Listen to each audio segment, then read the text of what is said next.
ஒரு குஷ்டரோகி அவரிடத்துல ஓடி வந்து, ஆண்டவரே, உமக்கு சித்தமானால் என்னை சுத்தமாக்க உம்மால் ஆகும் என்றான்.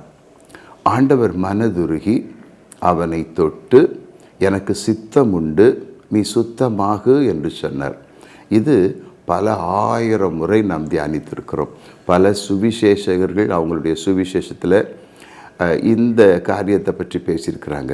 குஷ்டரோகியை குறித்தும் அந்த குஷ்டரோகியை குணமாக்கின ஆண்டவராக இயேசு கிறிஸ்துவனுடைய மனதுருக்கத்தை குறித்தும் நாம் பலமுறை தியானித்திருக்கிறோம். ஆனால் இந்த சம்பவத்துக்கு பின்னால் அல்லது இந்த சம்பவத்தை தொடர்ந்து நாம் தியானிக்க வேண்டிய இன்னொரு முக்கியமான ஒரு காரியம் இருக்கிறது. இன்றைக்கு அதைத்தான் நான் உங்களுக்கு தியானிக்க போகிறேன்.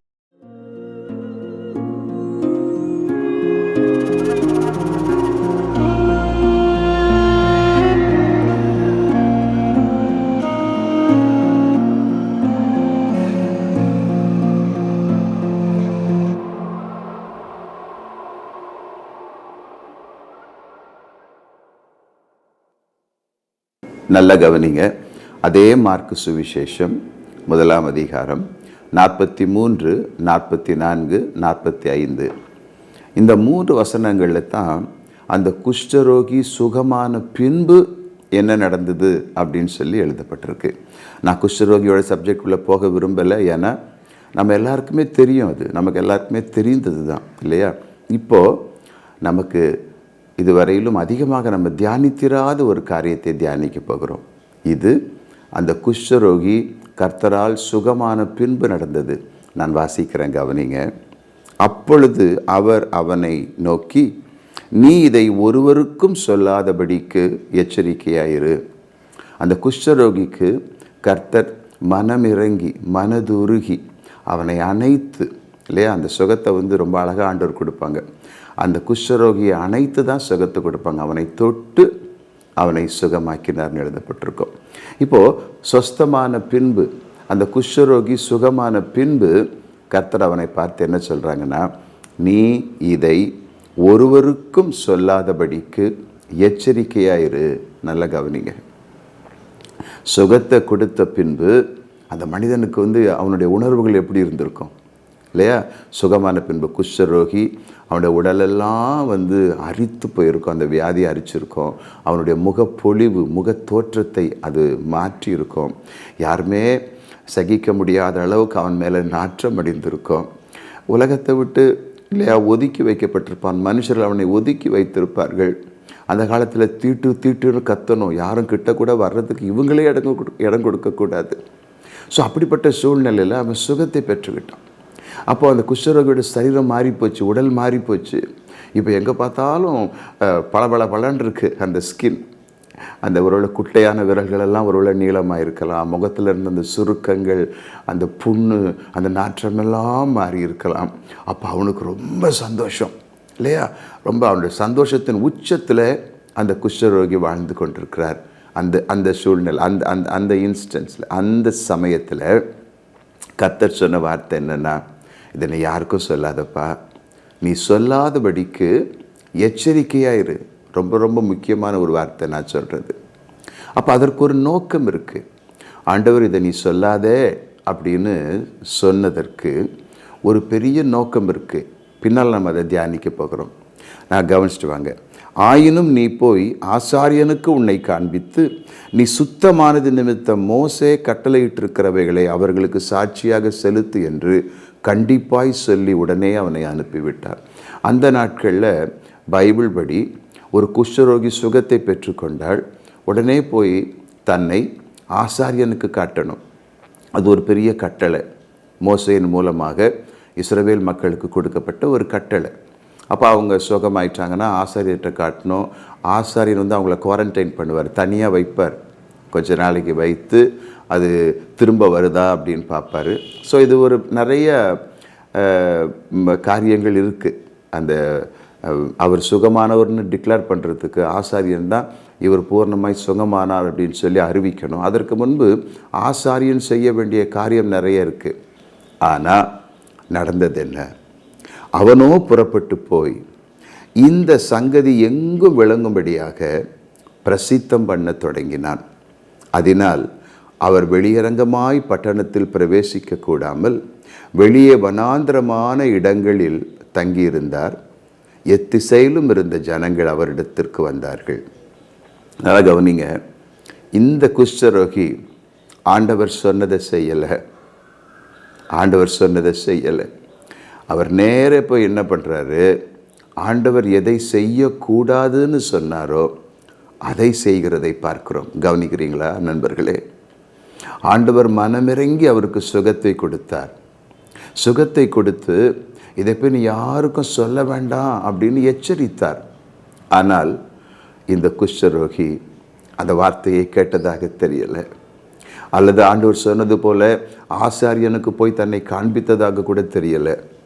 இவர் நேராக போய் ஆண்டவராக இயேசு கிறிஸ்து தனக்கு செய்ததான அந்த அற்புதத்தை, அவர் தந்த சுகத்தை ஜனங்களுக்கு போய் சொல்ல ஆரம்பிச்சிட்டார்.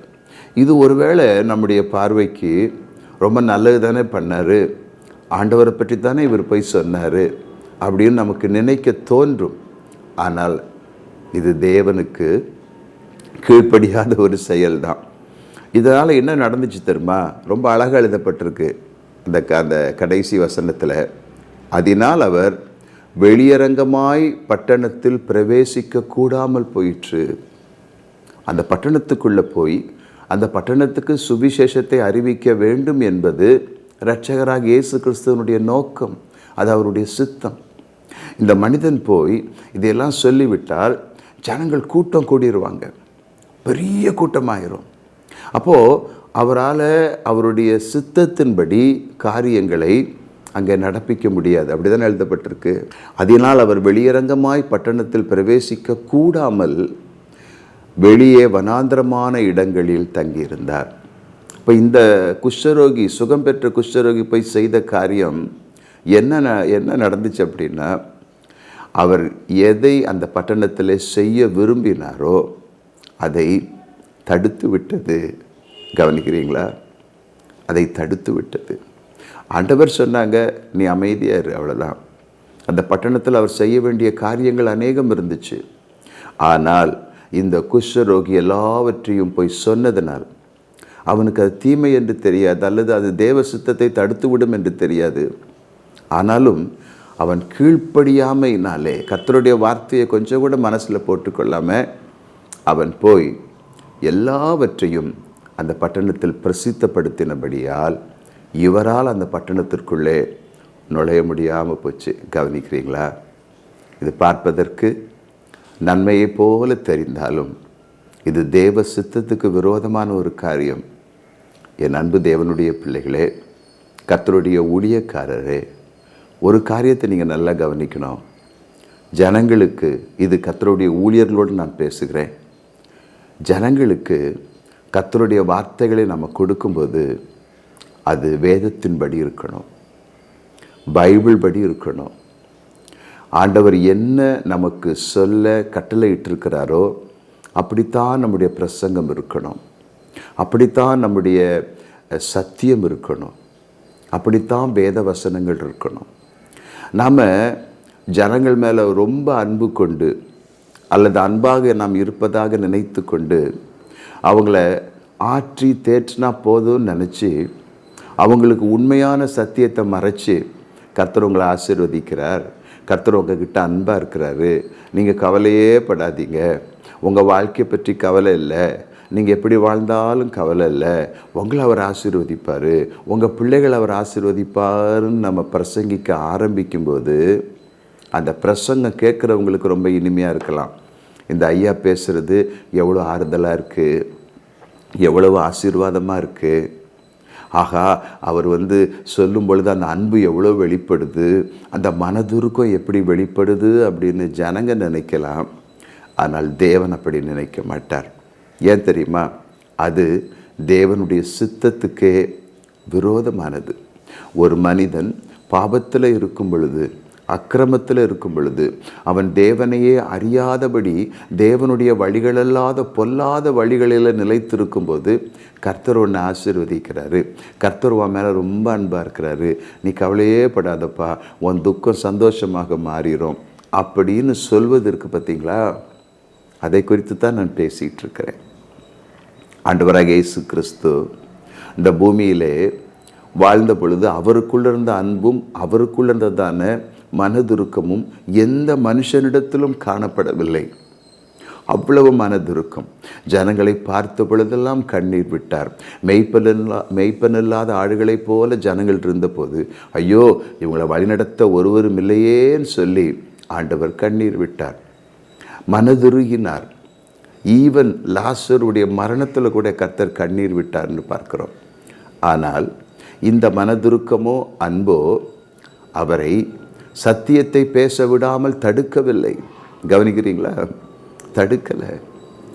அவர் எல்லா இடத்திலும் சத்தியத்தை சத்தியமாகத்தான் பிரசங்கம் பண்ணினார். குறிப்பாக கப்பர் நகூம் போன்ற பட்டணங்களில், அவருடைய அதிகமான அற்புதங்களை கண்ட பட்டணங்களில் அவர் பேசிய வார்த்தைகளை கேட்டும் மனம் திரும்பாத ஜனங்களை அவர் கடிந்து கொண்டார். உங்களுக்கு ஐயோ என்று சொன்னார். ஓ அன்டு யூ இங்கிலீஷில் எழுதப்பட்டிருக்கும். காரணம் என்ன? Jesus Christ was more particular about their repentance. நம்முடைய ஆண்டவராக இயேசு கிறிஸ்து ஜனங்களுடைய மனம் திரும்புதலின் மேல் அத்தனை அக்கறை உள்ளவராக இருந்தார். அவருக்குள்ளே இல்லாத மனதுருக்கமா, அவருக்குள்ளே இல்லாத அன்பா? ஆனாலும் அவர் எதில் கருத்தாக இருந்தார்? ஜனங்களுடைய வாழ்க்கை, அவருடைய ஆத்துமா, அவங்க ஆத்துமா மீட்கப்படணும், அவங்க மனம் திரும்பி அவரை விசுவாசிக்கணும். நல்லா கவனிச்சுட்டே வரீங்களா? இதுதான் அவருக்குள்ளே காணப்பட்டது. அவங்க ஜீவன் தான் காணப்பட்டது அதிகமாக.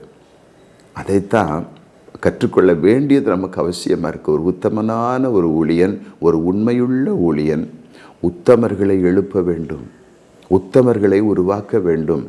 மனம் திரும்புகிற ஒரே பாவியின் நிமித்தம் பரலோக ராஜ்யத்தில் மிகுந்த சந்தோஷம் உண்டாயிருக்கும்னு எழுதப்பட்டிருக்கு. நாம் ஜனங்களுடைய விருப்பத்தை மாத்திரம் பார்த்துட்டு என்ன இதுதான் ஊழியன்னு சொல்லி அவங்களுக்காக நம்ம கண்ணீர் விடும் பொழுது, உலக பிரகாரமான காரியங்களுக்காக, ஒரு குழந்தை பாக்கியம் இல்லையே, அல்லது இவங்க கடனில் இருக்கிறாங்களே, இவங்களுக்கு வியாதி இருக்குதே, மனதுருக்கம் தேவைதான். ஆனால் அது வேதத்தையும் மீறி போய்விடக்கூடாது. அந்த மனதுருக்கம் எங்கே தான் போய் நிற்கணும் அப்படின்னா, ஜனங்களுடைய ஆத்தும மீட்பில் தான் வந்து நிற்கணும். அவங்களை எப்படியாகிலும் தேவனுக்கு பிரியமுள்ளவர்களாய் மாற்ற வேண்டும். அந்த ஸ்தானத்தில் ஜனங்களை நிற்க வைக்க வேண்டும். அதில் தான் நம்முடைய இருதயம் அமைந்திருக்க வேண்டும். நீங்கள் பாருங்கள், பவுல் ரொம்ப அழகாக பேசியிருப்பார். எவ்வளோ பெரிய ஒரு ஊழியக்காரர் அப்போஸ்தலனாகிய பவுல் எத்தனை ஆழமான காரியங்களை விவரித்து காண்பித்திருக்கிறார். அவர் சொல்கிறது என்ன தெரியுமா? நாங்கள் மனுஷருக்கு பிரியமாக பேசாமல், மனுஷருக்கு பிரியமாக எங்களால் பேச முடியும், ஆனால் மனுஷருக்கு பிரியமாக பேசாமல் எங்களை அழைத்த தேவனுக்கு பிரியமுண்டாக பேசுகிறோம். இதுதான் ஒரு ஊழியக்காரனுடைய கடமை. நமக்குள்ள மனதுருக்கத்தை கொடுக்கிறது ஆண்டவர் தான். நமக்குள்ள அன்பை கொடுக்கிறது ஆண்டவர் தான். ஜனங்கள் கஷ்டப்படும் போது நம்முடைய கண்கள் உண்மையாகவே கண்ணீர் வடிக்கிறது. அப்போ நம்ம அவங்களுக்காக ஜெபிக்கிறோம். ஆண்டவரே இவங்க நிலையை மாற்றுங்கன்னு ஜெபிக்கிறோம். அது உண்மைதான். இது நமக்கு நம்முடைய இரட்சகர் கொடுத்ததான அன்பு, இரட்சகர் கொடுத்ததான மனதுருக்கம். ஆனால் இரட்சகர் கொடுத்திருக்கிற கடமையும் இருக்கிறது. அவர் என்ன சொல்லியிருக்கிறார்? சத்தியத்தை சத்தியமாக பேசுங்கள். சத்தியம்தான் ஜனங்களை விடுவிக்க முடியும். தேவனுடைய உண்மையான ஜீவனுள்ள வார்த்தைகள் கொஞ்சம் கூட கலப்படமில்லாமல் ஜனங்களுக்கு கொடுக்கப்படும் போது தான் அவங்களோட ஆத்மா உயிரடையும். ஆண்டவர் சொன்னாங்க இல்லையா, சீஷரை பார்த்து என்ன சொன்னாங்க? நீங்கள் எல்லாருக்கும் போய் சுவிசேஷத்தை சொல்லி அவங்கள சீஷராக்கி அவர்களுக்கு ஞானஸ்நானம் கொடுத்து நான் உங்களுக்கு கட்டளையிட்ட யாவையும் அவர்கள் கை கொள்ளும்படி அவர்களுக்கு உபதேசம் பண்ணுங்கள். ஸோ பைபிளை நம்ம முழுமையாய் ஜனங்களுக்கு கற்றுக் கொடுக்க வேண்டியது அவசியமாக இருக்குது. அப்போ தான் தேவ சித்தத்தை நாம் நிறைவேற்றக்கூடியவர்களாக இருக்கிறோம். நம்ம ஒருவேளை ஒரு மனுஷனுடைய முகத்தை பார்த்து ஐயோ அவன் அழுகிறானே, ஐயோ அவன் வேதனைப்படுறானேன்னு சொல்லி தவறான காரியங்களை அவனுக்கு சொல்லி அவனை என்கரேஜ் பண்ணி நீ கவலைப்படாதப்பா, நீ தைரியமாருன்னு சொல்லி அவனை ஆண்டவருடைய வழியை விட்டு வேறே வழிக்கு திருப்பும்போது நமக்கு அது நம்முடைய பார்வைக்கு நல்லா இருக்கலாம். ஒருவேளை அது அவனுக்கும் பிடித்ததாக இருக்கலாம், அந்த மனுஷனுக்கும் பிடித்ததாக இருக்கலாம். ஆனால் அது தேவனுக்கு பிரியமானதல்ல. சவுலும் ஊழியம் செய்தார் இல்லையா? சவுலும் ஒரு ராஜா தான், தாவீதும் ஒரு ராஜா தான். ஆனால் தாவீது தேவனுக்கு சித்தமானதெல்லாம் செய்தார்னு பைபிளில் இருக்கு. சவுல் தேவனுக்கு விரோதமானதை செய்தார். ஆரோனும் அழைக்கப்பட்ட ஒரு தேவ ஊழியர் தான், மோசேயும் அழைக்கப்பட்ட ஒரு தேவ ஊழியர் தான். ஆனால் மோசேக்கு இருந்ததான அந்த உண்மை ஆரோனிடத்தில் இல்லை. ஆரோன் ஜனங்கள் கெட்டு போவதற்கு, வழி விலகி போவதற்கு ஒரு காரணமாகி விட்டார். தெய்வங்களை உருவாக்குன்னு சொன்ன பொழுது கர்த்தரை பற்றி அங்கே வைராக்கியமாக பேசாமல் ஒரு தங்க கன்றுக்குட்டியை, ஒரு பொன் கன்றுக்குட்டியை ஆரோன் உருவாக்கி விட்டார். 2 பேருமே அழைக்கப்பட்ட தேவ ஊழியர்கள் தானே, கவனிக்கிறீங்களா? ஆகையினால் நாம் ஜனங்களை நடத்தும் பொழுது, ஒரு கர்த்தருடைய ஊழியக்காரர் ஜனங்களை நடத்தும் பொழுது கர்த்தருக்கு சித்தமானபடி அவர்களை நடத்த வேண்டும். நம்ம ஆண்டவரை விட அதிக அன்புள்ளவங்க இல்லை, ஆண்டவரை விட அதிக மனதுருக்கம் உள்ளவங்க அல்ல. ஏசாயால ரொம்ப அழகாக போட்டிருக்கோம், ஒரு மனுஷனுடைய புண் எப்பொழுது ஆறும் தெரியுமா? மேற்பூச்சாக மருந்து பூசும்போது அந்த புண் ஆறாதுங்க, அந்த புண் ஆறாது. ஆனால் அந்த சீழ் பிதுக்கி எடுக்கப்படும் பொழுது தான், அந்த சீழை பிதுக்கி அதை வெளியே எடுத்து அதன் பின்பு எண்ணெயை போட்டு சுத்தம் பண்ணாதான் உண்மையாக அந்த காயம் ஆறும், அந்த புண்ணு ஆறும். சரியா? சீழ் பிதுக்கப்படணும். அதை ஒரு கர்த்தருடைய ஊழியக்காரனால் தான் செய்ய முடியும். வீடுகளில் சில சமய பாவம் குடியிருக்கும், பேய்கள் குடியிருக்கும். கர்த்தருடைய பிள்ளைகள் வீட்டில் கூட அவங்க பாவம் செய்யும்போது, அக்கிரமம் செய்யும் பொழுது, அப்போ அவங்களுக்காக நம்ம ஜெபிக்க போகும் பொழுது அவங்க நிலையை அறிந்து அவர்களுக்காக நம்ம ஜெபிக்கணும், அவங்கள எச்சரிக்கணும், அவங்களுக்கு கர்த்தருடைய வார்த்தையை கொடுக்கணும், அவங்கள மனம் திரும்ப வைக்கணும், அவங்கள ஆண்டவர்கிட்ட கொண்டு வரணும். பவுல் அதைத்தான் செய்தார். கொரிந்து பட்டணத்தில் பாவம் செய்த ஒரு மனிதன் இருந்தான், சபைக்குள்ளே இருந்தான். அதை அறிந்த உடனே பவுல் சொன்னார், இந்த அக்கிரமக்காரனை உங்களை விட்டு அகற்றுங்கள். கொஞ்சம் புளித்த மாவு, பிசைந்த மாவு முழுவதையுமே கெட்டுப்போக செய்திரும்னு சொன்னார். இல்லை விசுவாசித்தானே, உள்ளேயே இருக்கட்டும், பரவாயில்ல அட்ஜஸ்ட் பண்ணிங்கன்னு சொல்லலை பரிசுத்தவான்கள். அந்த அக்கிரமக்காரனை தூக்கி வெளியே எறிங்கன்னு சொன்னார். இதெல்லாம் ரொம்ப ஆழமான காரியங்கள். ஆகையினால் என் அன்பு நண்பர்களே, அன்பு கர்த்தருடைய பிள்ளைகளே, அன்பு கர்த்தருடைய ஊழியக்காரரே, நம்ம தேவ சுத்தம்தான் செய்கிறோன்னு நாமளே நினச்சிக்கிட்டு தேவனுக்கு பிரியமில்லாத காரியங்களை ஜனங்களுக்கு போதிக்கக்கூடாது. இந்த குஷ்டரோகி மூலமாக அதைத்தான் நம்ம கற்றுக்கொள்கிறோம். இந்த குஷ்டரோகி கர்த்தருக்கு நன்மை செய்கிறோன்னு நினச்சிக்கிட்டு, கர்த்தர் செய்ததான் நம்ம போய் ஜனங்களுக்கு சொல்கிறோன்னு நினச்சிக்கிட்டு, கர்த்தர் சொல்ல வேண்டாம் என்று சொன்னதை அந்த பட்டணத்தில் போய் அறிவிக்கிறதுனால கர்த்தரால் அந்த பட்டணத்துக்குள் நுழைய முடியாமலே போயிடுச்சு. ஒரு கர்த்தருடைய ஊழியக்காரன் கர்த்தருடைய வார்த்தைகளை மாத்திர ஜனங்களுக்கு கொண்டு வர வேண்டும். அவங்க ஆத்துமாக்களை குறித்த கரிசனை உள்ளவங்களாக இருக்கணும். இது ரொம்ப முக்கியம். என் அன்பு நண்பர்களே, அருமையான கர்த்தருடைய பிள்ளைகளே, உங்கள் வாழ்க்கையில் கர்த்தருடைய சித்தம் இன்னதென்று, கர்த்தருக்கு பிரியமானது இன்னதென்று சோதித்து அறிந்து அதன்படி வாழுங்கள். எதை செஞ்சால் ஆண்டவருக்கு பிடிக்கும், எதை செஞ்சால் ஆண்டவருக்கு பிடிக்காது என்று உங்களுக்கு தெரியும். உங்கள் கையில் பைபிள் இருக்குது. நீங்கள் ஜீவனுள்ள தேவனை தொழுது கொண்டிருக்கிறீர்கள். அவர் நம்மோடு கூட பேசி கொண்டிருக்கிறார். நமக்கு நலமான வழிகளை காண்பித்து கொண்டிருக்கிறார். நமக்காக கொடுக்கப்பட்ட கர்த்தருடைய ஆவியானவர் நமக்கு சரியான பாதையில் நம்மை கொண்டு செல்ல வல்லவராக இருக்கிறார். நீதியின் பாதையிலே கொண்டு போக வல்லவராக இருக்கிறார். அவர் நம்மோடு கூட பேசியும் நம்முடைய இருதயங்களை கடினப்படுத்தணும்னு வைங்களேன், அதுதான் கூடாது. இல்லையே இப்படி செஞ்சால் தேவனுக்கு பிரியம். அநேகர் நினைக்கிறது என்ன தெரியுமா? என்ன வேணுமானாலும் செஞ்சுக்கலாம், ஆனால் ஆண்டவருக்கு காணிக்கையை கொடுத்து விட்டா, பாஸ்டரை கனப்படுத்திட்டா, சபைக்கு நல்ல காணிக்கைகளை கொடுத்துட்டா, தசமபாகத்துக்கு மேலே கொடுத்துட்டா, அது ரொம்ப பிடிக்கும் ஆண்டவருக்கு. அதனால் நம்முடைய வழிகளை அவர் கவனிக்க மாட்டாருன்னு நினைக்கிறாங்க.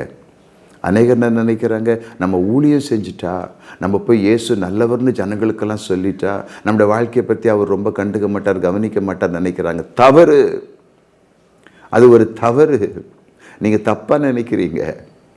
தப்பா நினைக்கிறீங்க. தேவன் அப்படிப்பட்டவர் அல்ல. அவர் பரிசுத்தம் உள்ளவர்னு எழுதப்பட்டிருக்கு.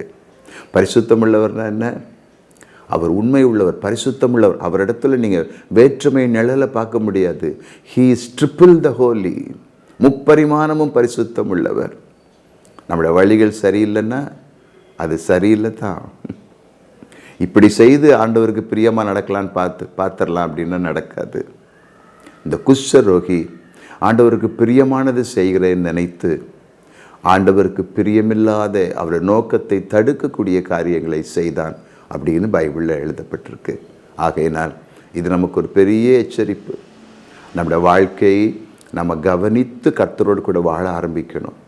கர்த்தருக்கு பிரியமானது இப்படி செஞ்சுட்டு நம்முடைய வாழ்க்கை எப்படி இருந்தாலும் பரவாயில்லன்னு நினைக்காதீங்க. உங்கள் வாழ்க்கை ரொம்ப முக்கியம். அதை அவர் கவனித்து பார்த்து கொண்டிருக்கிறார். அவரிடத்துல போக்கு சொல்ல இடமே கிடையாது.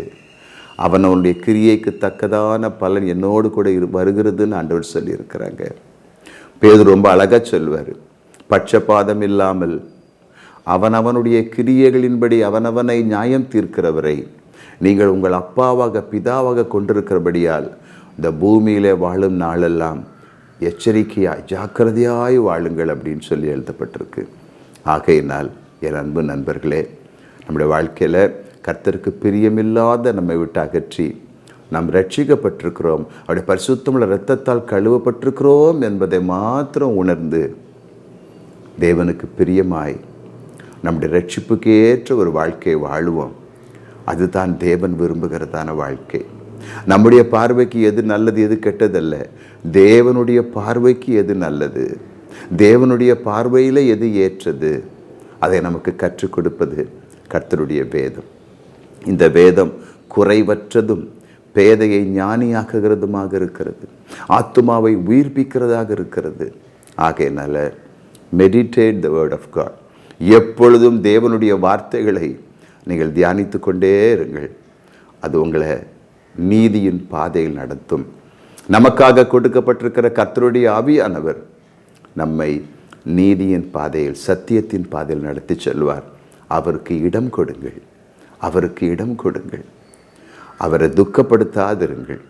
அவருக்கு இடம் கொடுக்க அவர் நம்ம கரத்தை பிடித்து நம்மை சரியான பாதையிலே கொண்டு செல்வார். உங்கள் இருதயம் கலங்காதிருக்கட்டும், சோர்ந்து போகாமல் இருங்க. கர்த்தருக்கு பிரியமானபடி அவருடைய சித்தத்தின்படி செய்கிறவன் தான் உத்தமன், இல்லையா? அவருடைய நோக்கமெல்லாம் என் சித்தத்தின்படி யார் செய்வார், எனக்கு பிரியமானதை யார் செய்வார். ஆண்டவராக இயேசு கிறிஸ்து இந்த பூமியில் வாழ்ந்த நாட்களில் அவர் செய்ததெல்லாம் பிதாவின் சித்தம், பிதாவின் சித்தம், பிதாவின் சித்தம்தான். ஆகவே நாமும் அந்த சித்தத்தின்படியே வாழ நம்மை ஒப்பு கொடுப்போமா? நம்ம ஜெபிப்போம். பரிசுத்தமுள்ள எங்கள் பரம தகப்பனே, இந்த இனிய தியானத்துக்காக நாங்கள் உமக்கு நன்றி சொல்லுகிறோம் அப்பா. இதோ குஷ்டரோகியை குறித்து தியானித்தோம். இந்த குஷ்டரோகி கர்த்தரால் சுகத்தை பெற்றுக்கொண்ட பின்பும் கர்த்தருடைய வார்த்தைக்கு கீழ்ப்படியாமல் அவன் செய்த காரியம் அந்த பட்டணத்துக்குள் கர்த்தரை பிரவேசிக்க விடாமல் தடுத்ததே. அப்படி ஆண்டவரை நாங்கள் நன்மை என்று நினைத்து கொண்டு உங்களுக்கு பிரியமில்லாத காரியங்களை வாழ்க்கையில் செய்யாதபடி, அது ஒரு தீமையாய் ஆண்டவரே உங்களுக்கு விரோதமான காரியமாய் இருந்து விடாதபடிக்கு கடைசி மட்டும் எங்களுக்கு உணர்வுள்ள இருதயத்தை தாரும்.